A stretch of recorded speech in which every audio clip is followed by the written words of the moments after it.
Hi guys, Francine Gonzalez here with Innovative Transactions. Just wanted to bring you a follow-up video on the video that I posted yesterday in regards to the qualified substitute and FIRPTA form. I had some really great questions come in, so just wanted to address those questions. First question that we had is, where in the contract can I find that the seller has to provide the buyer with the seller's affidavit form or qualified substitute form? So you can find that in the RPA, the purchase agreement, paragraph 10C. So right in that, it's a very small paragraph, but it does state that that the seller needs to provide that to the buyer within the time frame that is determined in paragraph 14A of the contract. Now 14A, it defaults to 7 days. However, there is a line there where you can enter in a different date if you choose to do so, but it defaults to the 7 days.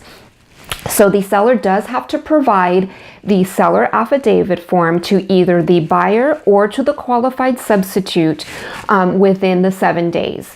Now that brings us to the next question as to when does the qualified substitute have to deliver this information to the buyer?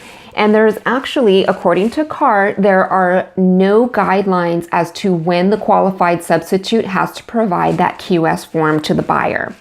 So you want to talk to your escrow companies because it does have to be delivered before the close of escrow.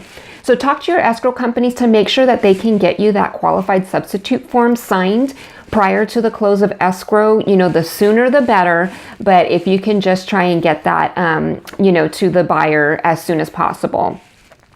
Now, one of the questions that came in was, can an independent in-house escrow be the qualified substitute? And yes, they can be the qualified substitute if they are an independent escrow, so they are a separate entity from the broker, and they are licensed with the Department of Business of Oversight. So if they are licensed with that department and also a separate entity and an independent entity, then yes, they can be the qualified substitute. The next question was, a lot of times escrows are providing their own FIRPTA form, but they're providing it with the Social Security numbers whited out. Okay, so with that, unfortunately, that does not meet the guidelines of the IRS code. With the IRS code, it does state that the seller has to provide that tax ID number or Social Security number to be able to be exempt from those withholdings if they are not a foreign seller. So you want to talk to your escrow companies about that. Also, one of the questions that came in is, does the escrow company have to be the qualified substitute? And the answer to that is no. There is no requirement for the escrow companies to be the qualified substitute. However, when they do sign the contract, accepting that contract, they are signing, that they're going to accept to be the qualified substitute. However, there is no law requiring them to do so. So if that is a concern of your sellers and yourself, to make sure that they do provide that qualified substitute form and not the Social Security number, the tax ID, please talk to your escrow companies to make sure that they're going to sign that form for you. Next question that came through is, can we advise our sellers on how to fill out this form?